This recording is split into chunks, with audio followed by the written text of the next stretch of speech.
Donald to the governor. Most of today. And then the forecasts are that it will then begin a descent north. Obviously, when and how that happens is going to be critical for impacts in the state of Florida. But our East Coast certainly is within the cone still. And people need to remain vigilant. If you're ordered to evacuate, you need to do that from Palm Beach County all the way up to Nassau. The Florida-Georgia border, all those coastal counties have issued evacuation orders, and it's important that residents heed those calls. Get out now while you have time, while there's fuel available, and you'll be safe on the roads. And of course, you can go to floridadisaster.org/info for all evacuation updates. I just spoke this morning with President Trump. He's fully engaged in this, and just reiterated that he's going to provide whatever resources we need to be able to weather Dorian. FEMA is fully engaged. Obviously, this is a storm that can impact multiple states at this point, but FEMA is fully engaged here in Florida, and we appreciate that. We're, of course, concerned about power restoration once the storm passes.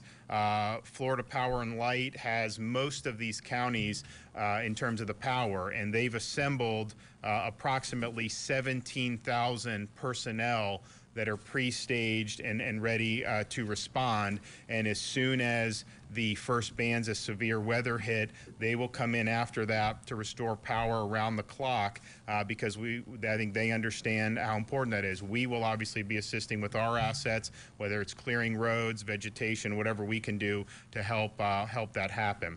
There have been 72 nursing homes and assisted living facilities along the coast that have been evacuated.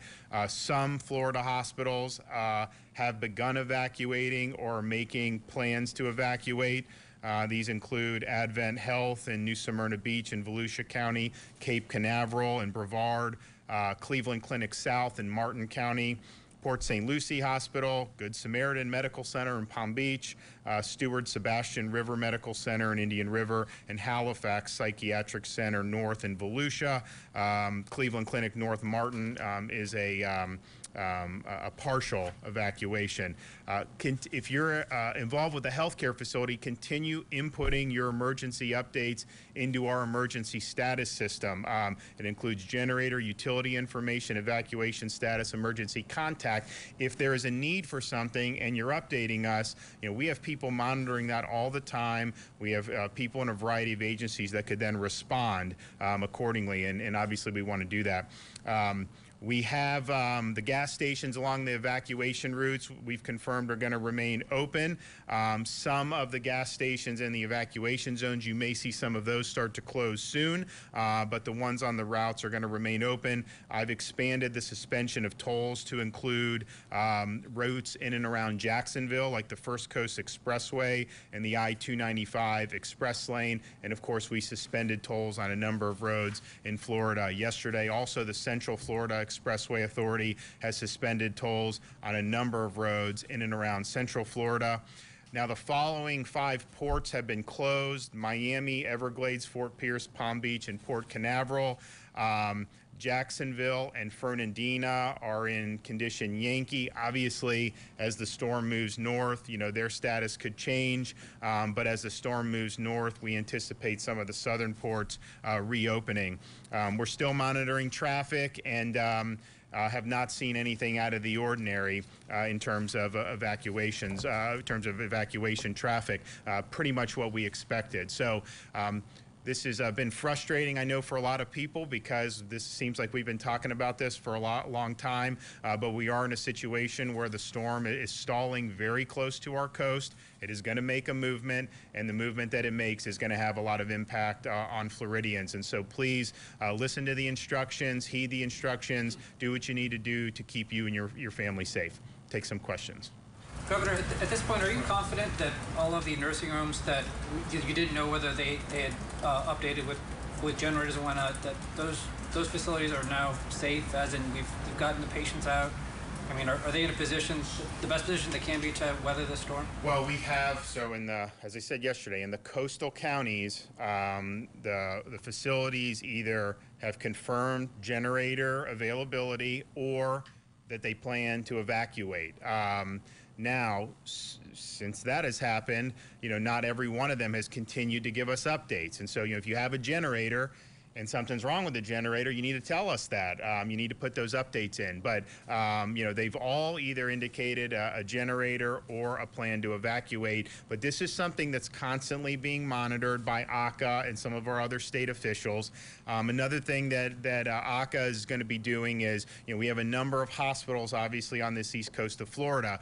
We're obviously concerned about all of them because it's a sensitive thing. But some of the bigger corporate hospitals probably have more resources to handle this, and so ACA has been focusing on getting updates from, offering assistance to some of the independent hospitals, which may not have as many resources. And so they've been very proactive on that, and I appreciate what Mary Mayhew's doing. With the hospitals that are evacuating, are you hearing they are completely evacuating, and do they send their patients then to the interior counties? Is that the plan? I think it's a mix. I mean, Jared would probably know more. Do you want to speak on that? Sure. Thank you, Governor. So it's a mix. Each hospital is doing different things depending upon where they're located, the type of building, and what sort of level surge they might be expecting. So some are obviously moving out their most critical patients. A lot of times they have obviously sister facilities or they have MOUs in place with other facilities. Governor, how has this storm impacted tourism numbers over the Labor Day weekend? Do we have any idea of how? I think it's too soon to know exact numbers, but I mean, obviously, if I think we started to see possibilities of this earlier in the week last week. I remember initially we're like, well, it's probably going to run over the mountains of Hispaniola, break up, and then everyone will go, it didn't happen. So I think you're obviously going to see some effect of that.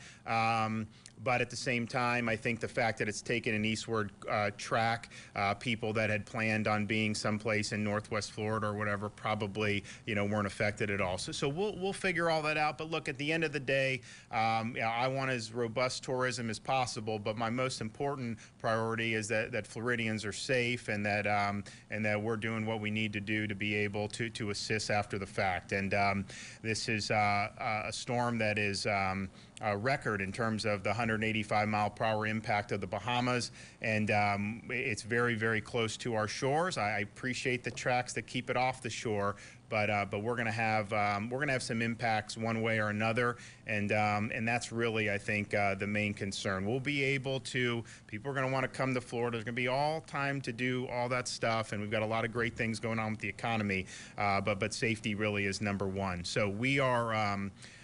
Obviously going to be monitoring this the rest of the day. We have a lot of resources ready to go. The feds have been great. They have a lot of resources ready to go. And hopefully by tonight, we'll have a sense of the movement. And, the weather experts have said once we see the definitive movement north on which path that's on, that's going to allow us to kind of even more concisely, concretely identify the places along Florida's coast that are most at risk. So stay tuned for that. Thank you.